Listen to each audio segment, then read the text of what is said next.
Hello, everybody. What a great, wow. Give yourselves a hand.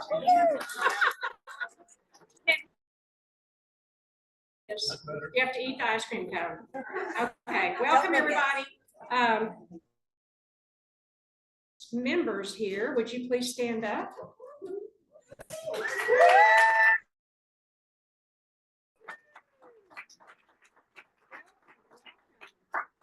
And we stand up.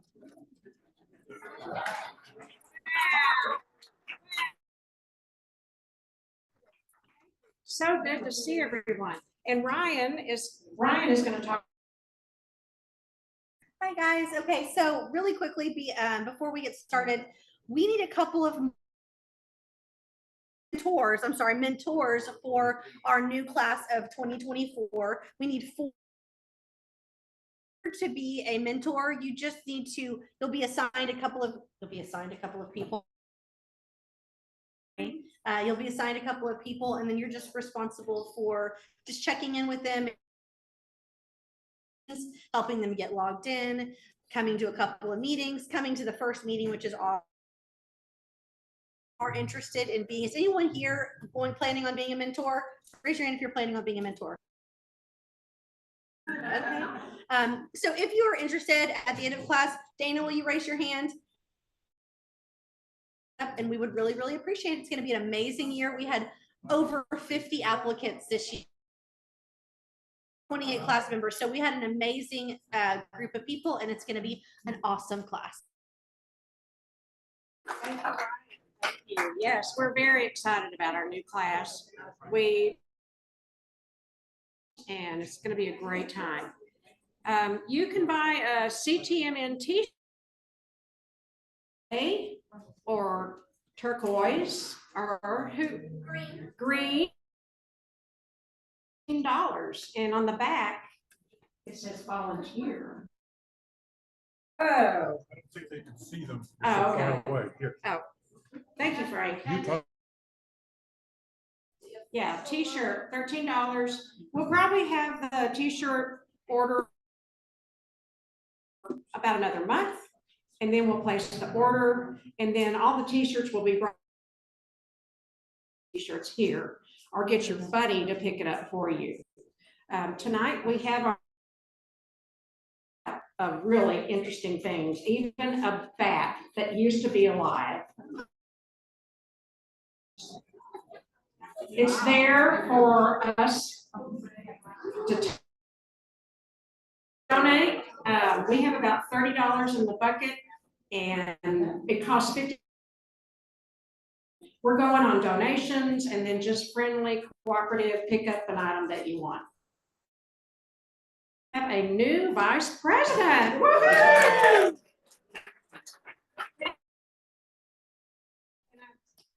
All of her credits here. You tell me one thing about nature she hasn't. Bringing with her her Irish setter Frida, who is not only a therapist, service dog. Thank you, service dog. An Irish setter Frida, kind of like Callow. So introduce our speaker, if I can. What's that? Oh, be sure you sign in. We need a guest or a member, please. Here, you go ahead and talk, and I'll try to make this work. Thank you, guys. Traffic. Who doesn't know Sam? Okay. Who does not know Sam? I don't need to do this now. Okay, Sam is here to talk about Texas wildlife. Hold on a minute. Urban biologist. Jenny, stop. What's that? Closer. He's an urban wildlife Parks and Wildlife Department, where he works often with people, providing outreach. People and wildlife working together.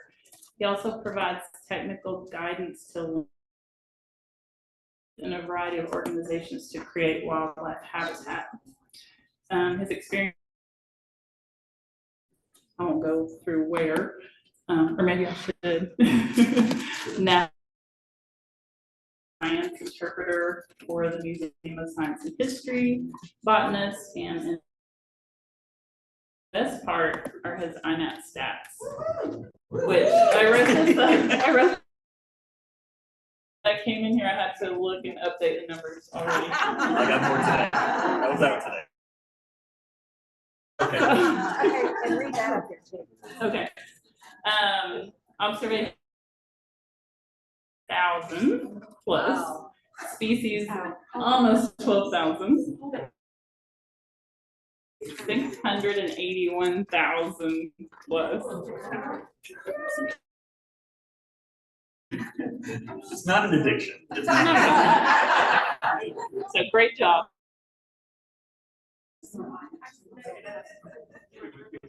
He also taught, who taught CTMN 2023 trainees? I'm just. What? Who do you think it was? Who's Sam? Who is one of the top 10 INAP? And then who would rather hike in nature with a sack lunch? And then you can read his journal, which is interesting. Sure. Awesome. Cool. Thank you. Thank you. Do you need that? They do wireless, aren't they? Awesome. Well, thank you also for becoming the vice president here. That's a definite. Right. And Teddy, before you sit down, would you? Presentation gets loaded up in a second. So will you all split that in half? So just FYI, I've got some paper for you. I may not have enough, so you might have to share. I know one of our least Can't make it what?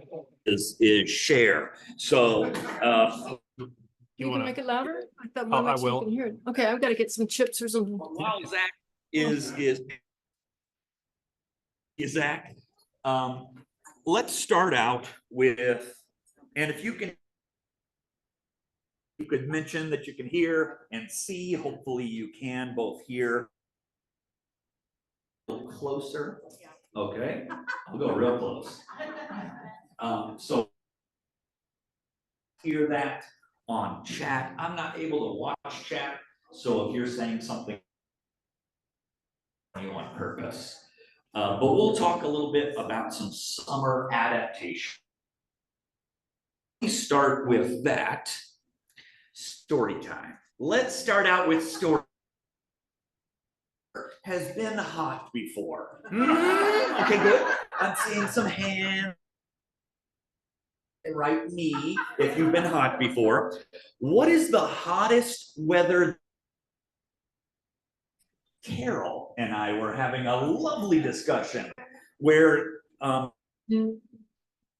angel, but by a dog. Carol, would you talk about that now? Let me bring the microphone to you. Okay, so last year, major hot. I nearly died from a heat stroke while I was working outside, and the reason is because the water like I was supposed to. I just got busy and focused and just didn't even think about the water. A round of applause for anyone that's had a heat stroke before. It is not fun. I've had heat exhaustion. It is brutal. It sneaks up on you. But does anybody have any other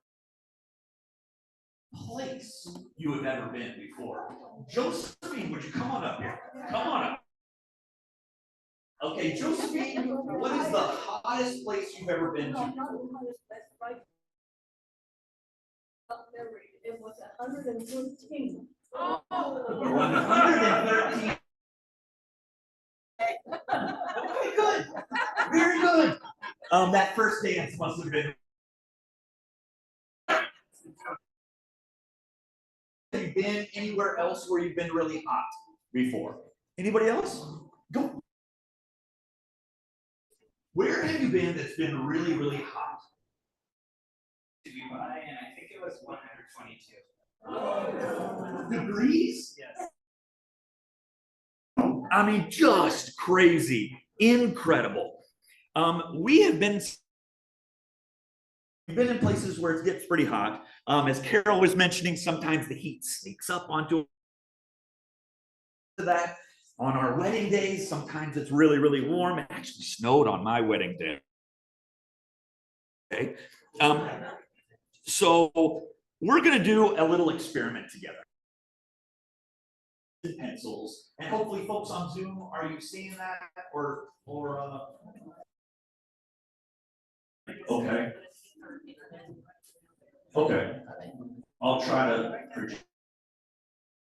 Okay, here's what paper with your pen or pencil or your friend's pen or pencil. I want you to write down the name of an animal.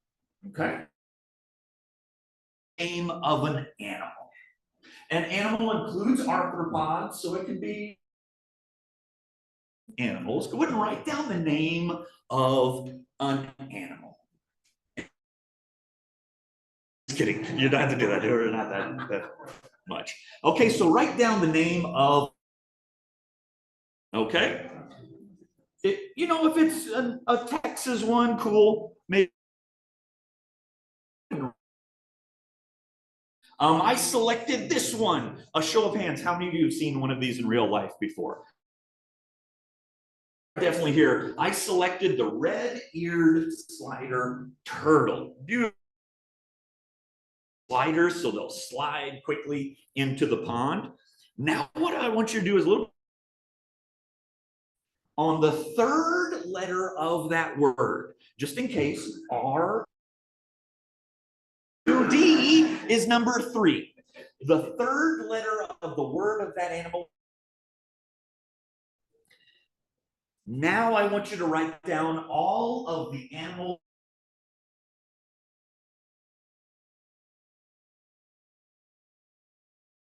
Start with that letter. Animal. And it doesn't have to be just Texas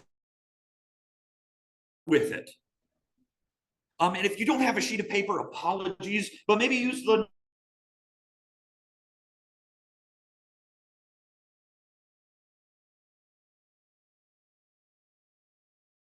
As specific or as general as you want. If you know the science.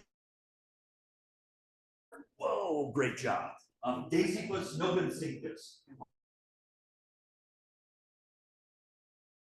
You know the slang words for them, like armadillo, sometimes called dilla. So dilla. Deer, I wrote deer. It could be whitetail, it could be mule. So you can go as general as you. Dick sissel, dung beetle. It doesn't have to be just Texas. Any.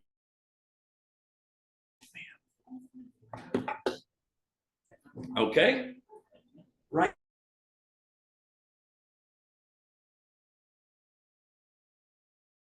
As many as you can think of. We're focusing just on, forgive me that we're not doing any plants, but right.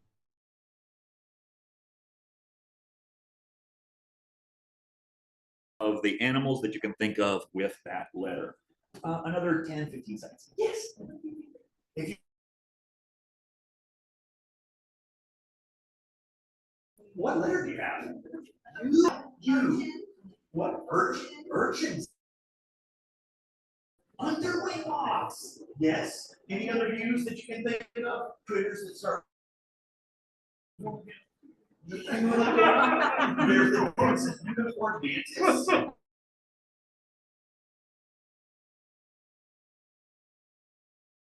Oh, that's good. Good recovery. You chose a good one. I was worried about foxes. Oh, thank goodness. You're not meditating, that's a mosquito, you're meditating. Uranite?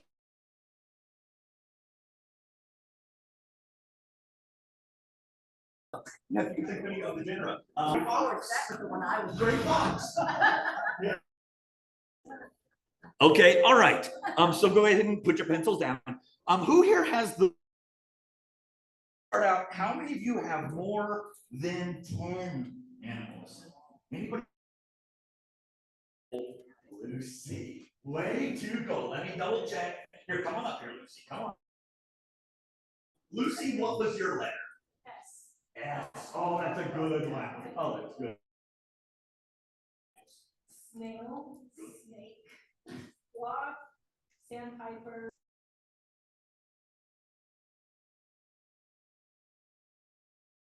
Weird owls, snowy owls, snail kite, sparrows, spiny lizard, salamander, shrimp.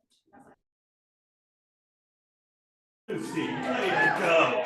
Way to go. I wish I.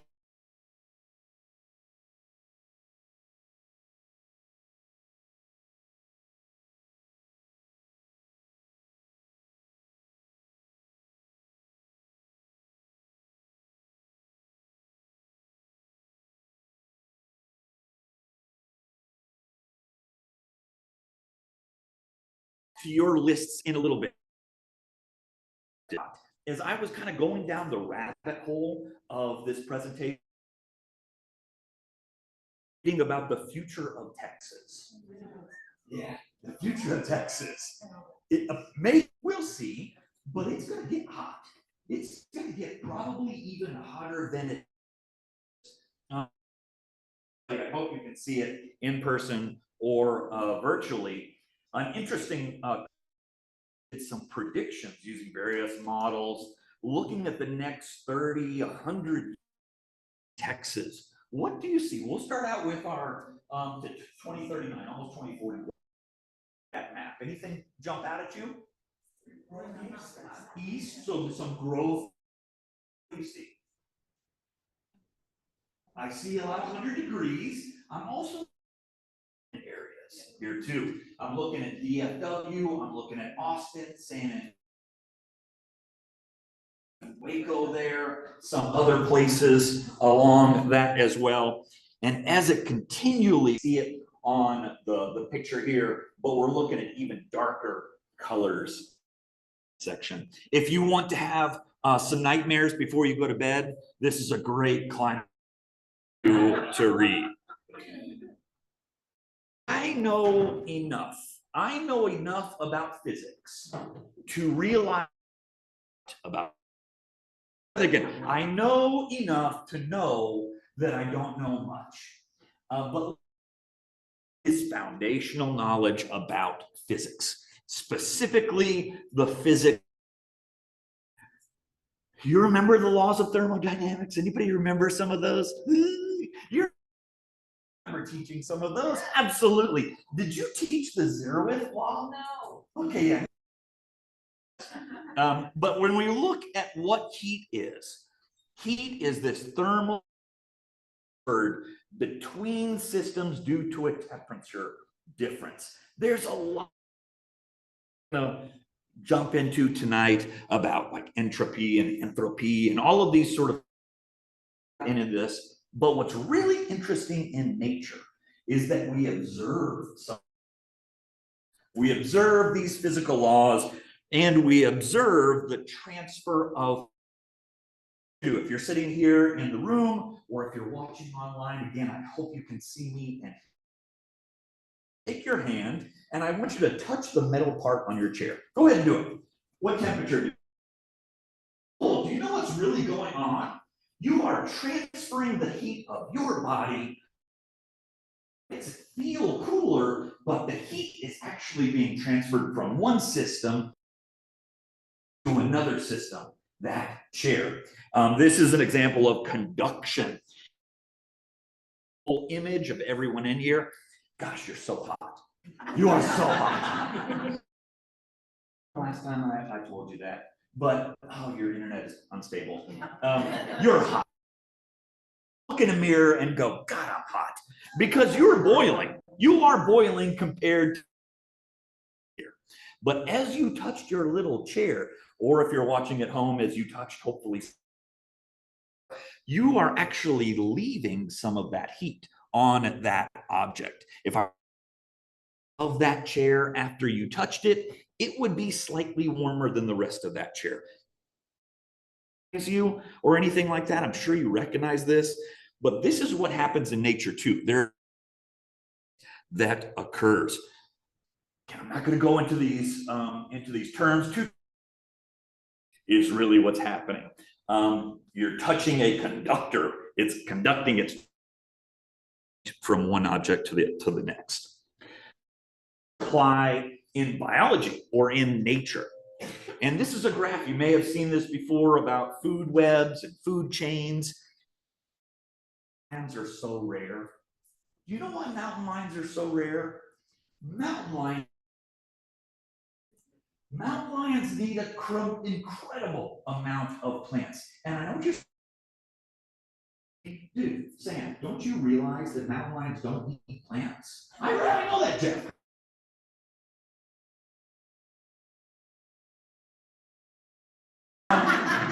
I know they don't eat the things that eat the plants. And in the food, this transfer or this flow of energy through the ecosystem.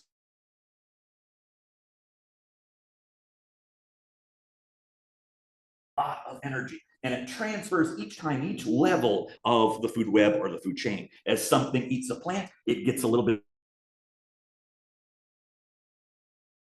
That energy is released as heat too. It's lost as heat. Why mountain lions or those apex predators are super rare in the ecosystem.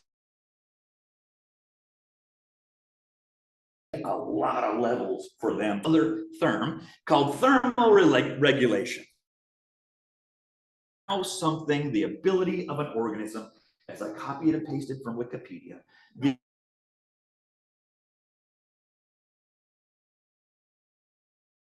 to keep its body temperature is very different. So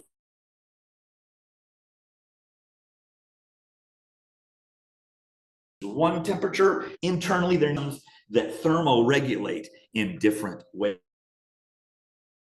All of those things, conduction, it's on top of a rock, either absorbing or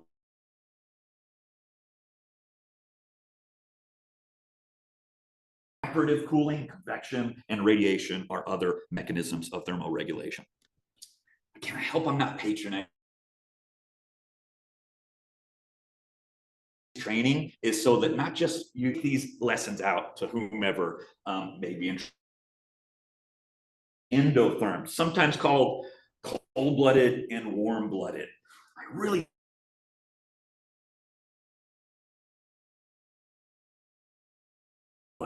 when we did some research out in lizards, touching the blood of lizards in West Texas.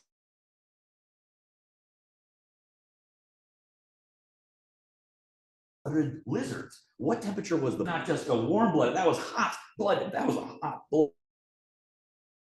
Side with our ectotherms, also called poikilotherms, whatever the outside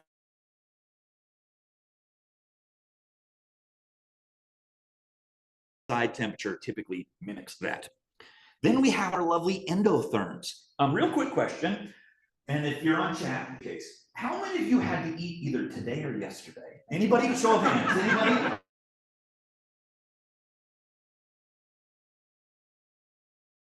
If you've had to eat in the last couple of times, even when we're not hungry, we a lot of metabolic processes that are occurring inside of our body to help us maintain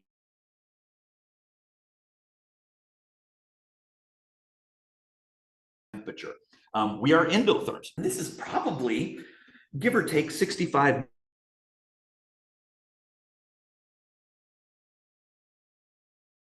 A lot of the organisms that were, a lot of those were likely ectotherms. Years ago, a big rock hit the earth. It probably changed a lot of the ecosystem.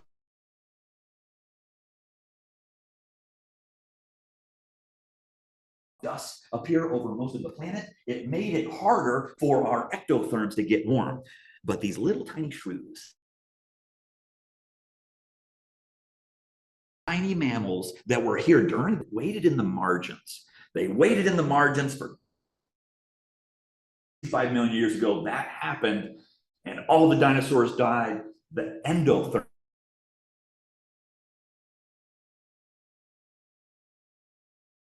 the dead dinosaurs, they were niches. So this is a pretty cool thing.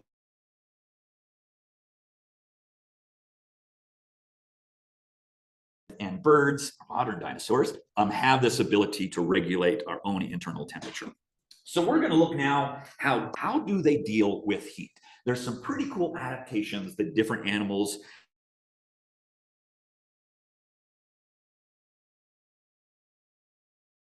with heat. Fungi. When was the last time you went mushroom hunting? Has it been a while? When was the last time you went mushroom hunting? In the last couple of days. Yeah, probably not recently. The correct answer is not.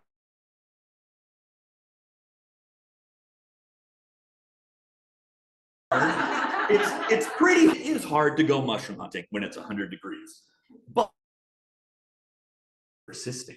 It still exists when it's 100 degrees outside, but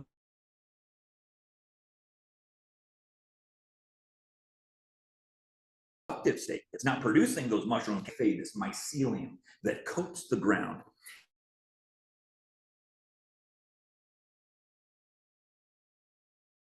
Do not grow at high temperatures. They just don't grow in reproductive structures. As I went down this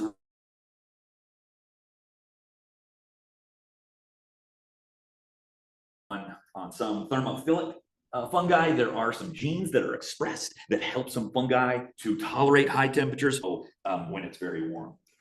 The place to look for fungi, Kimberly, if you want to.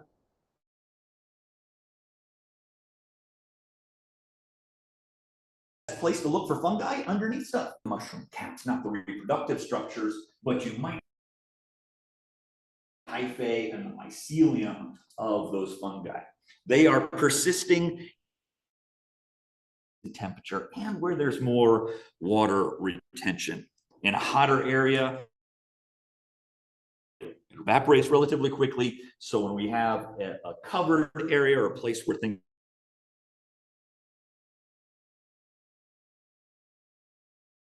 structure under a log, that's where they can persist. Plants. Show of hands. How many of you like plants? Anybody? And I don't want to get too much on a philosophical pedestal here. Plants would, my God, plants would save us if we would just let them. 2, here's a challenge that I have for you. As you drive home tonight, hopefully it probably will still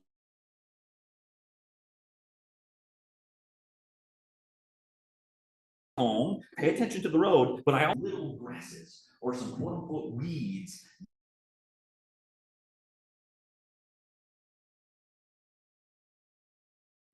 And I don't know if you have a road that's hot, like that's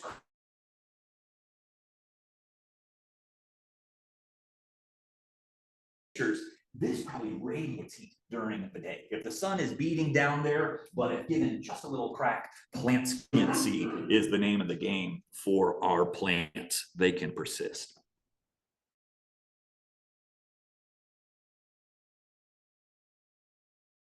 Actions that they do, and think mouth. So one of the ways that plants, we've seen plants respond to heat, they wilt. And I need to be extra careful, and I caution you with see an organism reacting to some stimuli, I throw emotions. I own whatever intellect or consciousness onto that plant, as though it is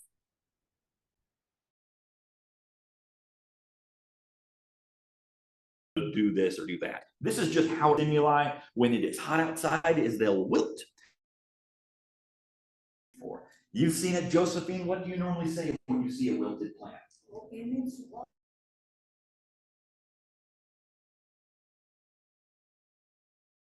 Let me water you for a little bit. By wilting, one thing that it does is it changes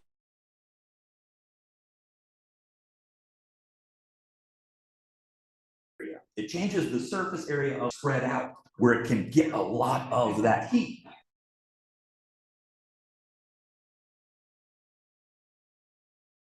Surface area, it starts wilting. Plants, they have these little mouths and these stomata, and they will open or close based on how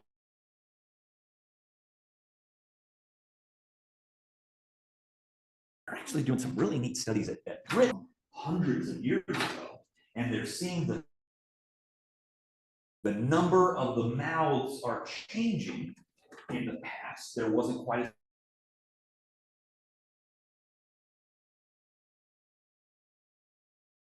and recently we're seeing more stoma now on our plants than there were in the past.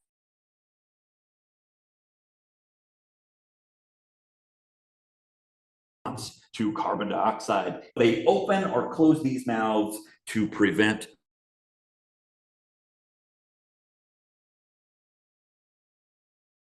they respond to heat. Name it if you know it. Anybody know this one? I heard. I love it when we talk like that. Yeah, Rudbeckia.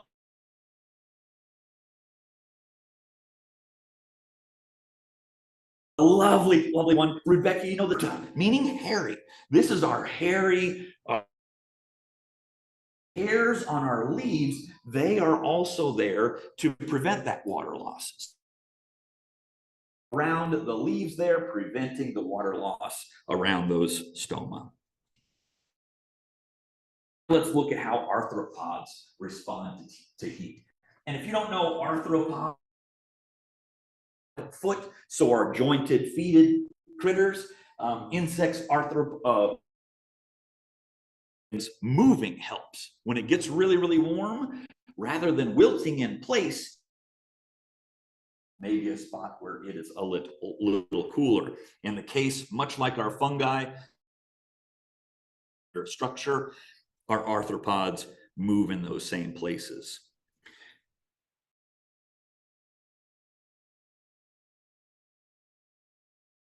What do you call it? Roly-poly. Terrestrial isopods, like our roly-polies, like our pill. They need water, so they will retreat to an area where there is water. I challenge.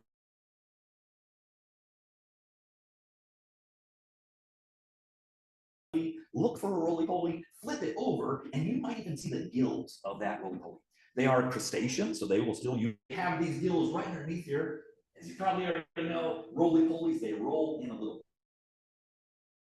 For defense, it's primarily to keep that water inside. So those rolling up in these little balls. I'm sure there is some defense that happens, but they're retaining all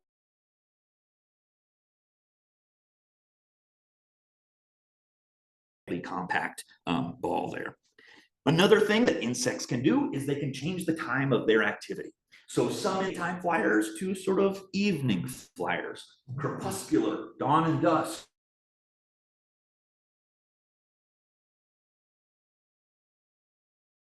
Here's a little plug too, from 8:30 to late at Sherry Capehart Nature Preserve.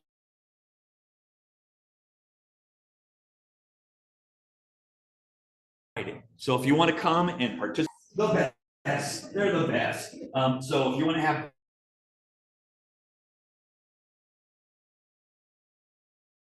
at some of our nocturnal insects at night with UV. So insects can change that time.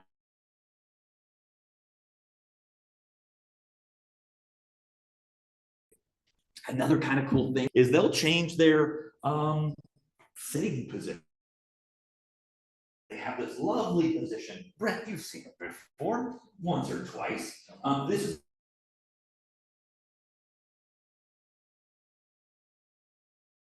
position. What is it doing there? What do you think it's doing? You think it's catching the breeze? Okay, sticking its little tail up, sticking its hiney up. You go. Out airing out its hiney. Okay. So that's another thing too. Yeah, it might be airing out, but it's area. So if you take most of your body and stick it straight up to the sun, you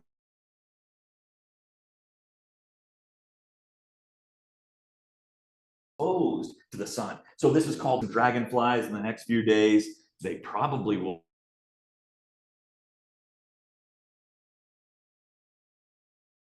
with their tails sticking straight up. If you're really into how insects survive, it gives a little bit more with the cold weather, but it also mentions some of the weather. There's a book called The Thermal Warriors by Bernd Heinrich. I go down the rabbit holes as I work on these presentations. There is a cicada. There is a cicada that sweats. It lives in Arizona.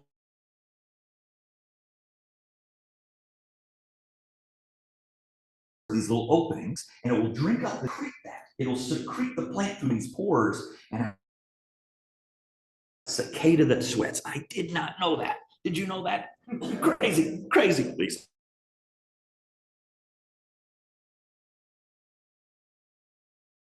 Okay, let's shift over to some of our arthropods. That definitely helps. Well, fish are also. They can move. In other cases, they can be kind of screwed. But if it's a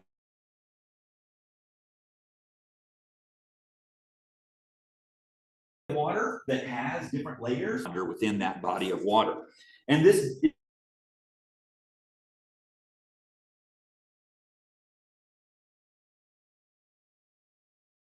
also to the amount of oxygen. Warmer area that has more dissolved oxygen. And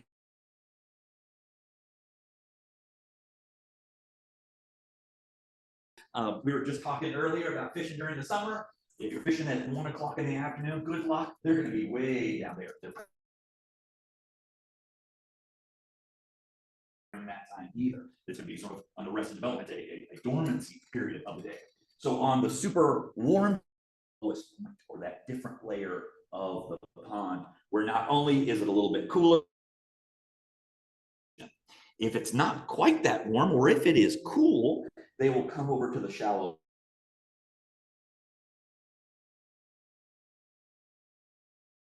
of their nutrition, and also perhaps pick up some of that heat as well. Now let's look at amphibians. Amphibians, pretty dangerous. Skin. So, well, I guess it's cool, but they need water. That's the key thing for most of our amphibians. They need some sort of water, skin, that permeable membrane of their skin. So how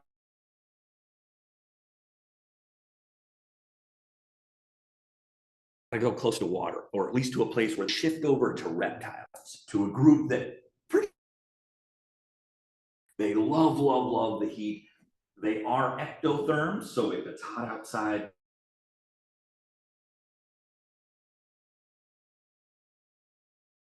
body, they're able to become active all day. You're probably going to catch it. If it's a warm day, good luck.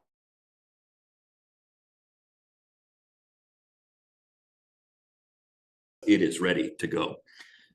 We have our basking turtles. So they are actually doing that thermal regulation as they are basking. When it's super hot, they may be basking, but they're also not pursuing food. They're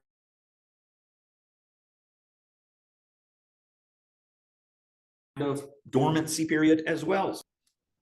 Lizards, and you may see it sometimes, away or towards the sun. You may have seen it. This lizard, anybody know this one? Good, I saw it in your mouthing. Texas spiny, exactly right. Texas spiny, they seen them do that push-up before? That push-up may be a display of the male.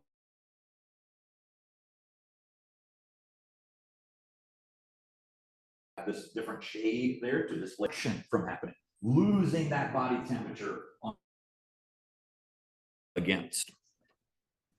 Anoles. Did anybody write anole?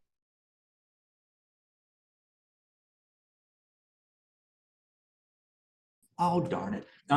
Anoles. You may have seen them shift color. Have you seen that before? Pretty dang amazing. Good. Most of you have seen it, how it actually happens, but they shift these pigments. Something else I didn't mention.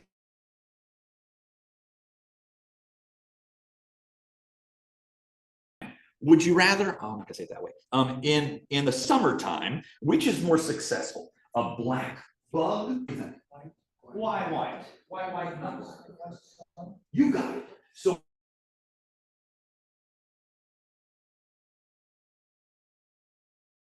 car? Anybody have a black car? Thanks. Why did you get that white car if you're in a warm ecosystem?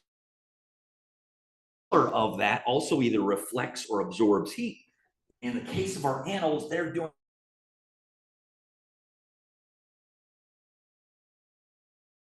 on this one, they're shifting those, and this is an area where this one's probably in a cooler that are not absorbing as much heat. They're reflecting more of it. So they'll use those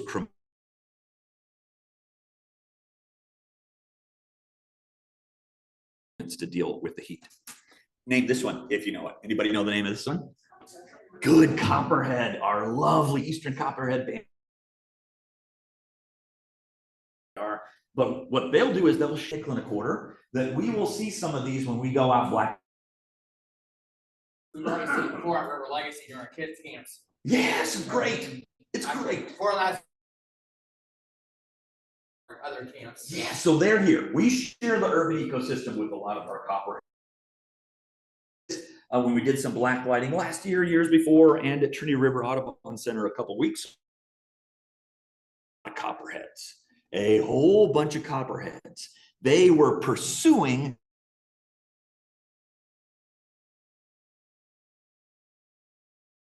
one, if you know it. Cicada. Maybe mind-blowing to you. It was mind-blowing when I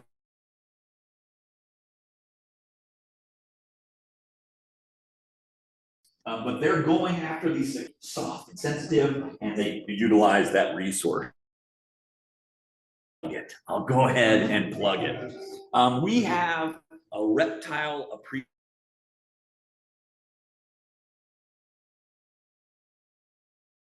I'll leave this up here for a little bit. We have a ready to go. Awesome. So it is.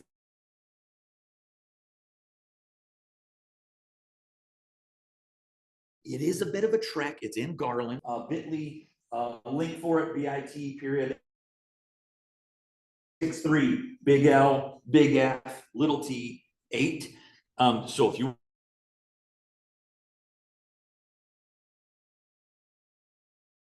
a great workshop. The North Texas Master Naturalists are in charge of it, so all the proceeds go to the North Texas Master Naturalists. Their presentations on the evolution of reptiles are. We're going to have an alligator presentation.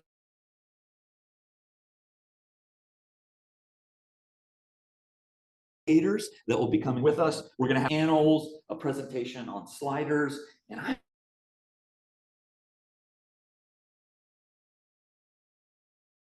why we hate snakes. We hate snakes. So I'll be presenting on that. Great day. That's going to be August 3rd, a Saturday. Also, kind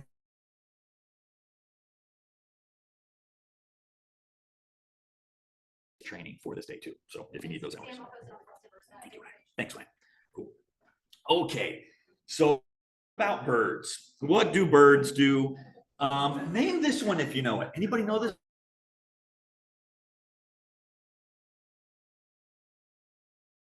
Or a cardinal. Golly, poor luck, buddy. Find someone that really loves you. Love you even on a day like this. They are molting those feathers.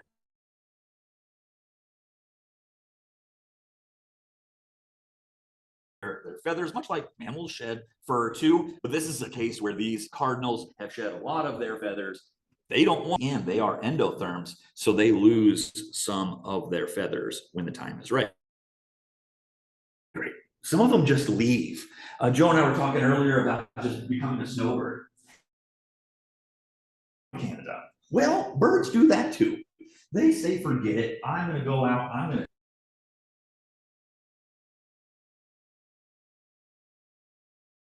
Like this little sparrow. Anybody know that one? Our Harris sparrow. It would be hard to find in July. It is hard. They are chilling out in Canada. So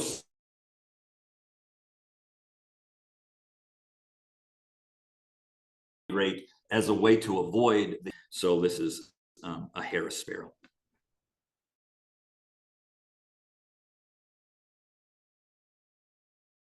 Oh, sorry about the internet connection. Another neat thing about birds, and this is ducks that are living in icy lakes, but their vein system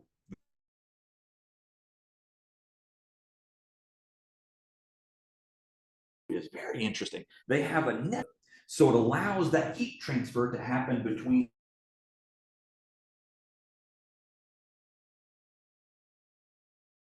It's this countercurrent heat vertebrates of our birds actually is an adaptation. Another neat thing that birds do, and maybe you'll see it. Have you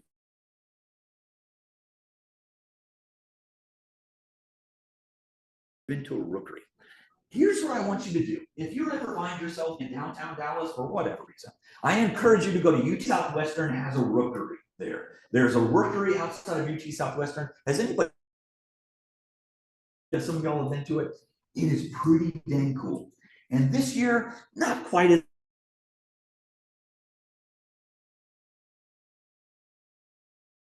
they have moved much closer to the parking lot. They've moved much closer to the parking garage. I know it's kind of a bummer, but it's right next to a bird as you're walking up and down the stairs. Again,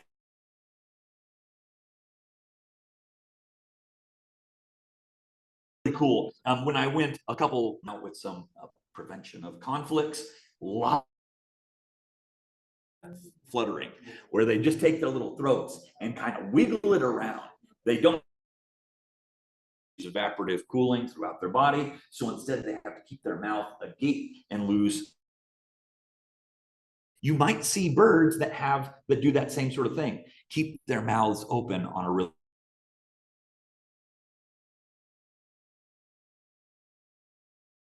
lose some of that heat. Now we'll shift to us.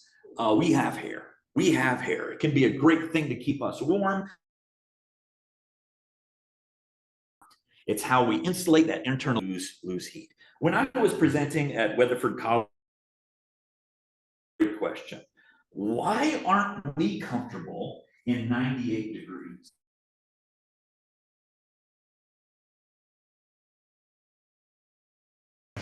Great question, kid. I don't know where that kid is. I think I failed. But yeah, a good question. Yes, too many questions. Probably did great. Why aren't we comfortable in 98 degrees? Really, if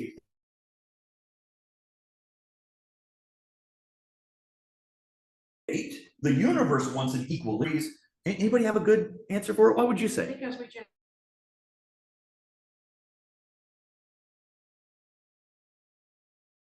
We're 98 degrees, but we are 98 degrees. If it's 98 degrees, we have no way. So that heat cannot be lost. It just stays all around. It makes it super.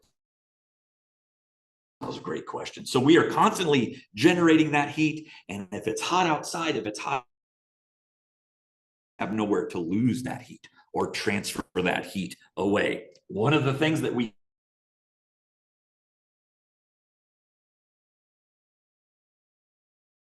have you panted before? When was the last time? I saw your eyes. You got it recently.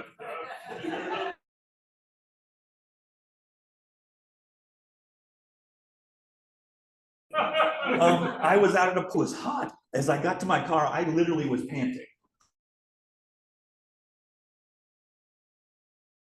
I am trying to lose that heat. I'm losing that excess heat that I'm generating, and I lose it through panting. A lot of much like our birds with their mouth agape, panting like that. Some patients too. This one, a rabbit, type of rabbit. Anybody know what kind of rabbit? Jackrabbit has these large ears, and there is still a population of these.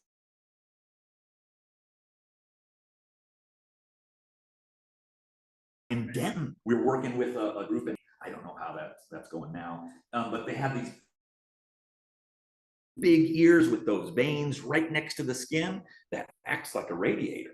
So transferring it through the veins, through the liquid, the blood, transferring that heat.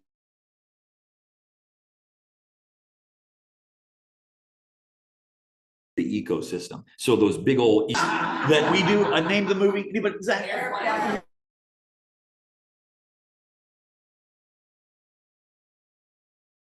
That's why I put it in there, because Zach, very good, and I predicted that you would have a line from it too.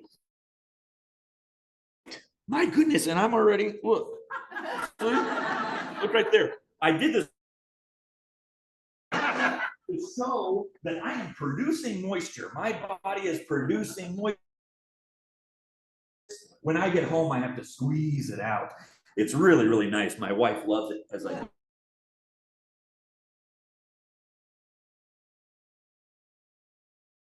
And so if you're outside, if you're in a really warm area and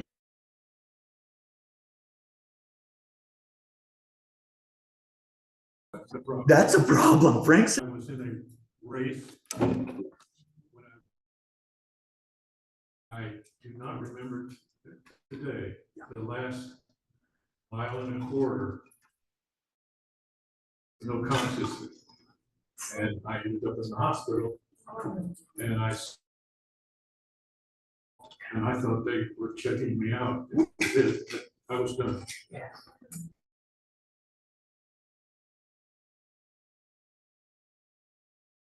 He can be rough. How did you do in that race? Frank just said he won. Okay. Okay. All right. Good. Well, it was worth it. It was worth it. So we produce sweat, but as I said earlier,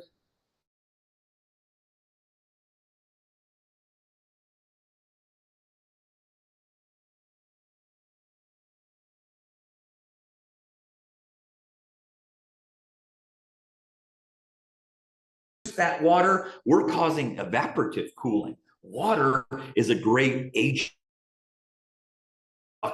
for not just electricity, but also the transfer of heat. As we produce that water,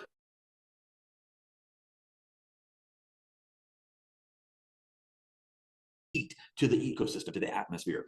Some of our mammals, the horses, the hippos, the primates, us, have a lot of sweat glands. Glands too. Some of the dogs has sweat that comes on her little footsies every now and then. And squirrels have sweat glands on their feet too, but we're ones that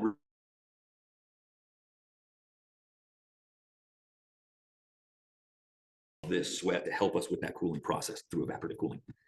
As master naturalists, we like to help out. We're the helpers. We are the helpers. Sixth grade extinction.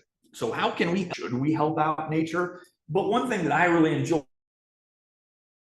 love to see this. I love it. God, it makes me so happy to see a. Have you seen it before? Show of hands. If you have online, have you seen that? So yeah, this is such a cool thing to see a bird splash around. Water is one of our limiting resources in Texas. So adding to wherever your habitat may be, nature comes. It will.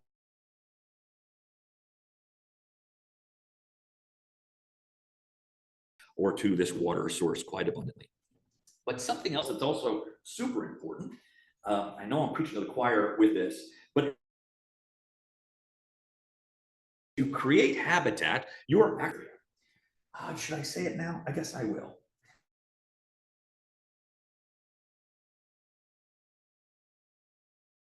Have you heard of privet? You know about privet? It is a plant that I hate to see. But let me say something controversial. Privet, a forest of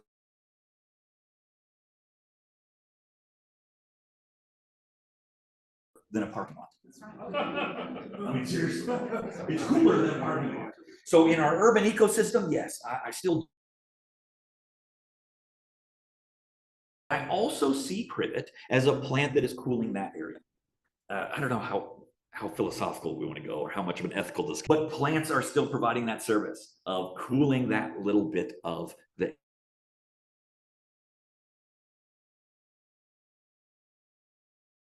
What you want to see is biodiversity. You don't want to see just a monoculture of privet. Sure, it may be cool, but there's no animals that can utilize. When I produce or restore or preserve or conserve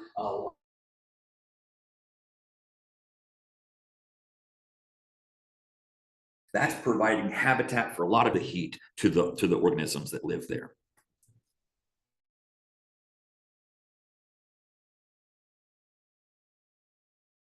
This heat. So they absorb, the parking lot is a lot hotter, or the street is a lot hotter than the park. That green space is absorbing that heat. And we call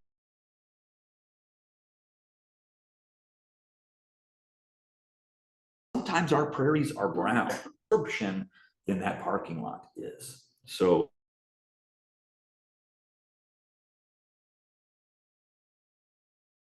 dealing in this that study dealt in the urban ecosystem. There's the urban heat island effect,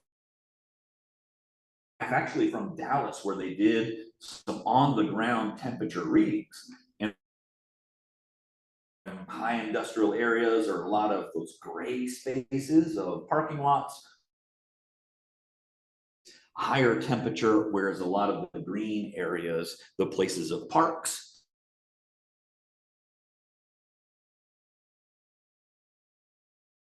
even backyards, front yards, that is actually helping to cool that little bit of the plant. What animal did you write down? It can either be the one that you took the third letter from,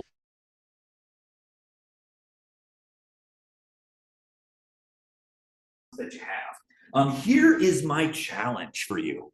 You thought it would just be fun tonight. No. I'm giving you homework. New class. Here's what I want you to do. I want you to look for those critters.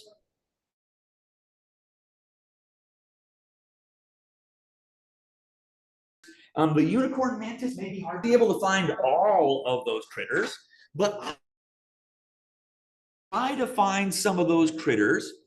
And another challenge that I have for you, and that sheet,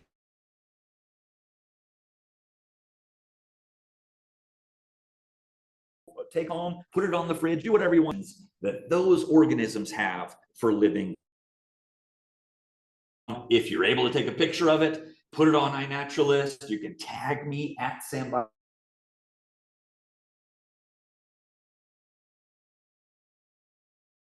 Good job. And if you want as well, if need be, but if you want to do this major. Another thing too, and I'll plug it. Next month, I'm going to use new jokes. Hopefully I'll use new jokes, maybe some same ones. But next month, a trip that I took to Saudi Arabia. Speaking of hot places, you went to Saudi Arabia is known for its heat. That's what it's known for, its heat.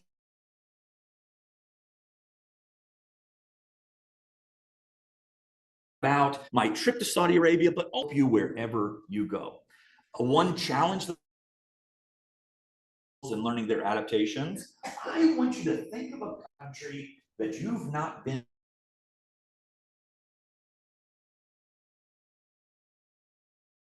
Think of a country that you've not been to before or just learning about. I want you to think of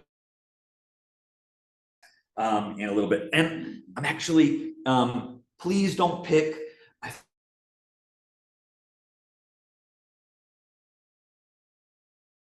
Don't pick that one. The reason for that, we get data from North Korea. So it would be a way cool place. Awesome to visit.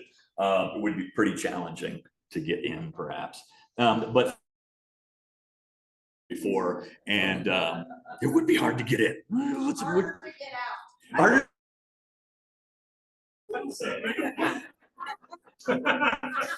Shannon, just like we practiced.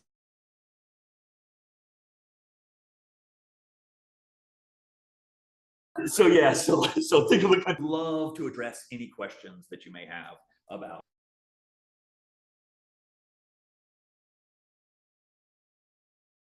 our summer heat. Yes, please. You did mention the thermal transfer Yeah. birds. Yeah. In the opposite way also. A great question.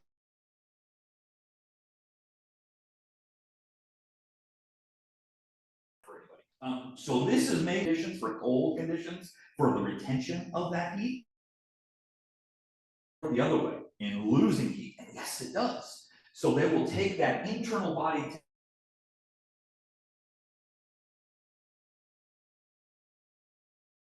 shift that out to the blood vessel through, which one goes away? Arteries go away from the heart, so that it transfers that heat from the arteries closer to the skin, so to lose that heat. So it's a really interesting way this countercurrent birds will use. Great question. Anyone else? Ryan, please. See the buzzer of the.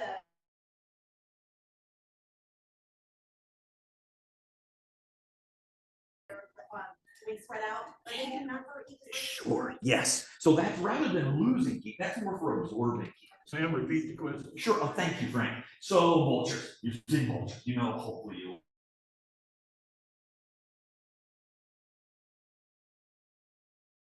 Sometimes see vultures, black orchids. I was gonna say too quickly.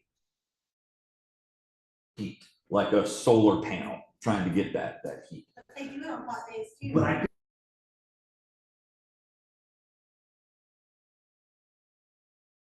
be a way that it tries to lose heat. Oh, good question. Anybody know that? Sharon, you know that? I would think that, much will we reduce our surface area, if you're in the shade and you're gonna say the vultures. But if you're in the shade, you would cause more surface area. Yeah, You know, they splay out on the ground, you know they're not. Mention that, the concept of splooting. Splooting, darn.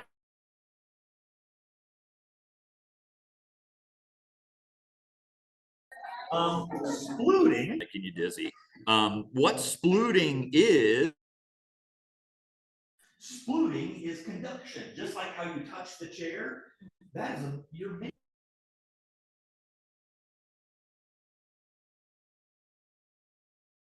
with your hands, okay? So you touch an object and you're losing that heat. Squirrels will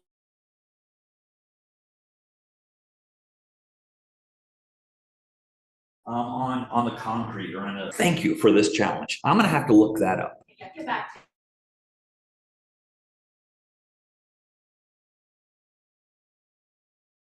1 or 2 o'clock this morning. I was like, okay. Yeah, that's a good question. Like a solar panel, they position their body. It's black.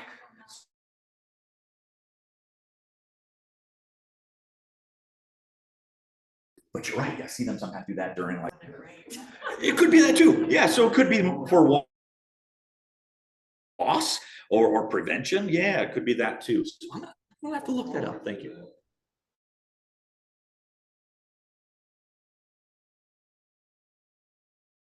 So thermal regulation. Okay, so in the case of trying to absorb heat, but I wonder if it's also a way that they lose heat. Okay, or parasite control. Oh, maybe it's frying the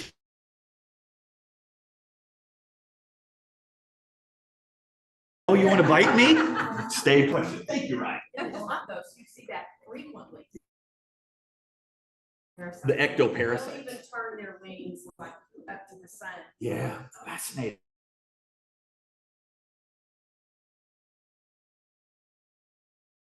Yes, please. So do you know if any animals in Texas have a behavior that elephants use sand and mud to throw it on their back to reduce heat? Do any? Good question. So that's a great question. So I'll repeat it. So much like how elephants will throw dust on their bodies to cool down or to help with some. Animals in Texas do that same thing. I don't know.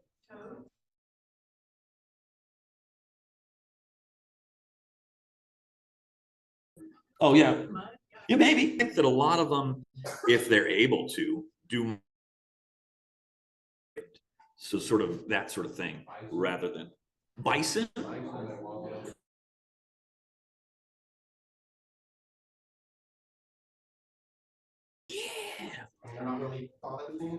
So good question. And this is another thing. So is this hitting two birds with the same stone? So is that sand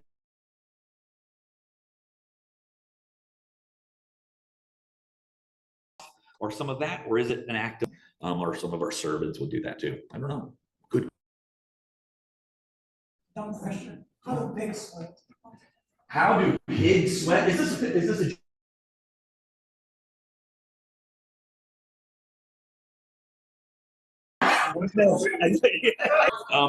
I don't know. I don't know if pigs sweat. I don't know if they're good at sweating. Hippos do.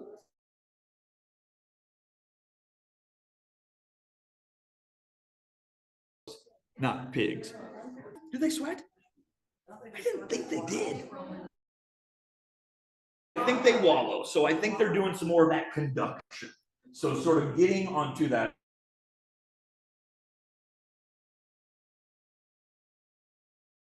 Sand or the mud or the moisture to lose that. But that's good. Anybody have a good joke answer for that? I'll give you the answer of pigs fly. When pigs fly. Oh, that's good, Zach. That'll do.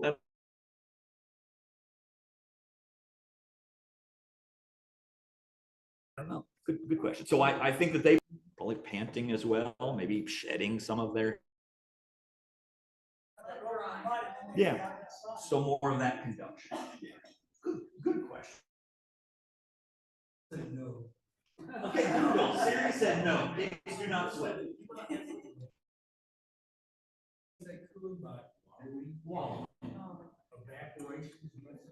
Yeah. So I thought, well, let's see what Mr. Beaver. Thank you, God. And I say this a lot to the master naturalists, to this point.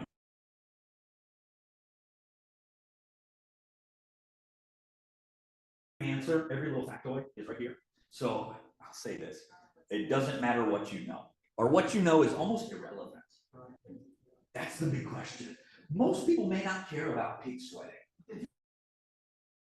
So, what a great question. I don't know. I'm going to find other mammals that take dust and put dust on them, or about vultures splaying.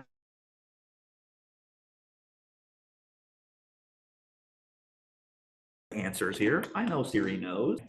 Yeah. Good questions.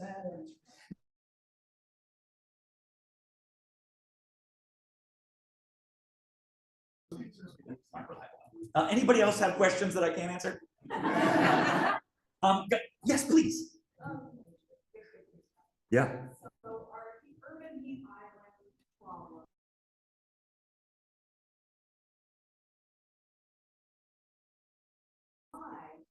What are cities, why aren't we protecting our campuses? Riparian zones. Sure. Down by the river. Yeah. So I'll repeat it.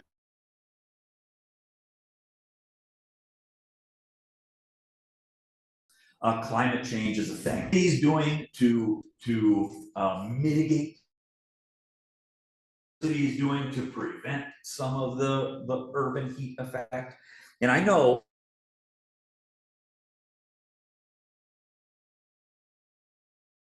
challenging. It can be depressing. I saw what Mary Beth did with the money.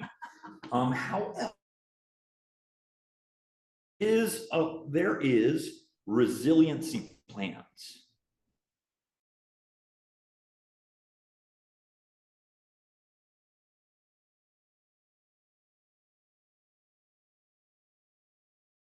For development, for how in these areas. I love that you asked this question.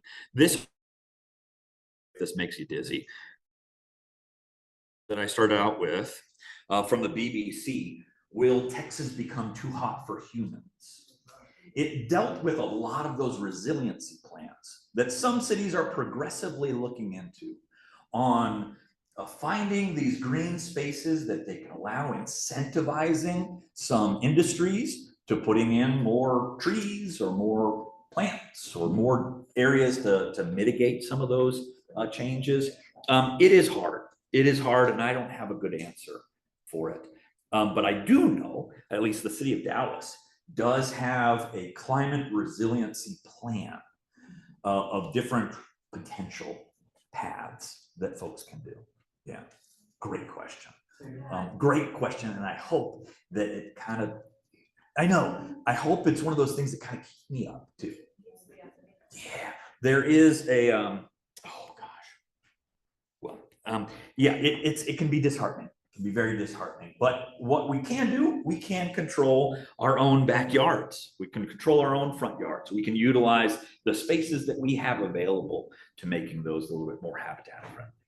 Please. Well, I would, after being a master naturalist, I mean, you do look at the landscape around you and you drive by PCU and you're like, what if they had more trees? What if they had, you know, more native plants? I mean, that is such a big area that would be perfect for pollinators and people could encourage them. Yeah. I also, just to sprinkle a touch of optimism, just to sprinkle just a little bit. I know it's hard, and it is much easier to get discouraged than it is to be encouraged. So much easier to be disheartened than to be hopeful. So easy. Watch the news. Spend 2 minutes scrolling through your news feed, and I promise you, you can get disheartened or discouraged. So it can be more challenging to be optimistic. But I think, maybe I hope, maybe I'm looking through the world through rose-colored glasses, but I think that there's a trend to become more environmentally conscious. I don't think it's a fad. I think it's a trend that people that are making decisions, especially our newer people that are making decisions, younger folks making decisions, or newer to those positions, they're saying, hey, it's becoming more important to our constituency that we have a place where people can go outside and engage with nature. During COVID, Texas Parks and Wildlife was sold out. Our state parks were sold out because people wanted to go to those parks.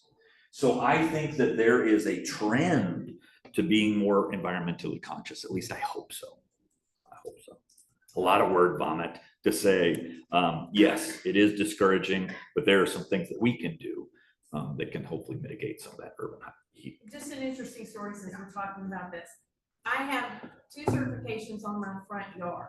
Okay. And not too long ago, the doorbell rang and it was 4 guys from the city of Fort Worth. Okay. And they started questioning me and I started responding and I took them out. The whole thing was they wanted to know about the yard, and so they came with the vendetta of, you need to trim this limb off of this lavender thing. Yeah. That's what it was all about. And so one of the guys turned and said, can you tell us what these things are? And I said, absolutely. Do you want a lesson right now? And I spent 20 minutes with them and they were changed people. Yeah. And it made my heart feel good. The only thing they asked me to do was to trim one limb off of the thing that was hanging over the sidewalk. So I'll repeat that, I'll paraphrase it. Opportunities. There are opportunities that pop up too. People that maybe see your landscaping and go, hey, why is that grass this tall? And you can mention, hey, do you like pollinators? Do you like birds? I grow this plant tall for the sake of our birds. Or, you know, this yard that has a little bit taller grasses is a little bit cooler than that yard over there that either doesn't have grasses or whatever. So opportunities like that can exist. And as a result of that, my property, that address is now blocked from complaints. Way to go, Jackie. Way to go. Way to go. Yeah, it's like, way to go. All right. Anybody else have any other questions or comments? Again, I really hope that you're able to join me next month. Oh, actually, I hope if you're able to join us for the Reptile Appreciation Workshop, should be so much fun, should be fascinating with that too. But also next month, we'll be talking about another place and how some of those organisms are adapted to that. Yeah. How many other chapters are you giving this presentation Oh, this one? Just this one. Yeah, just this one. I'm going to tell a few other folks about it. I'm going to tell some of my friends and my new friends, on-eye-naturalist from Dubai and from Saudi Arabia about the presentation too. Yeah. Ryan, yes. I'm not going to be here for all week, but I know that a lot of people are interested in dates from all week. I know you gave us the one date. Yeah. Where can everyone find like the John Bucker Sands and all the other dates? Yeah, so I'll repeat that question. So mothing is so much fun. Blacklighting, I need to call it blacklighting. Blacklighting is so much fun. National Moth Week is happening, not this week. Actually, it starts on Saturday. Saturday's the first day of it. On Saturday, we're gonna have an event up in Garland.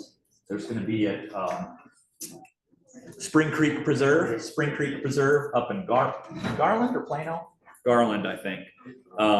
That one, then we're gonna have the Sherry K Park in Arlington on that Tuesday. On that Friday will be John Bunker Sands in Seagoville. On Saturday will be Acton Nature Center in Granbury. I wish. know August 10th is at Candy Hills. Oh, that's right. Yes, that's right. So how do people find out about these events? How can they join if they want to? Some people don't want more company. I do. You can either send me a message, but Ryan, another thing that I can do is I'll send you all this information. And maybe if you could blast it on Facebook. Good. If you had any other questions and were scared to ask me in real life, here is my email address here. Again, if you can find some of your critters, see how they adapt or acclimate to heat, toss me a message there on iNaturalist at Sam Biology, anywhere on the observation. Thank you guys so much for coming. Thank you.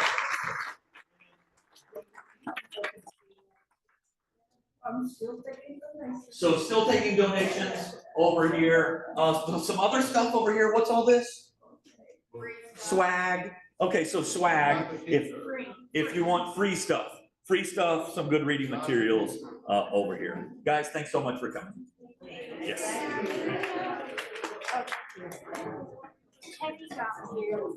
I saw it. Okay. I saw You it. knew So that. sweet. And So you sweet. might have to share with your wife. I shall. I look forward to it. Oh, thank you. And if you wouldn't mind taking your pencils or pens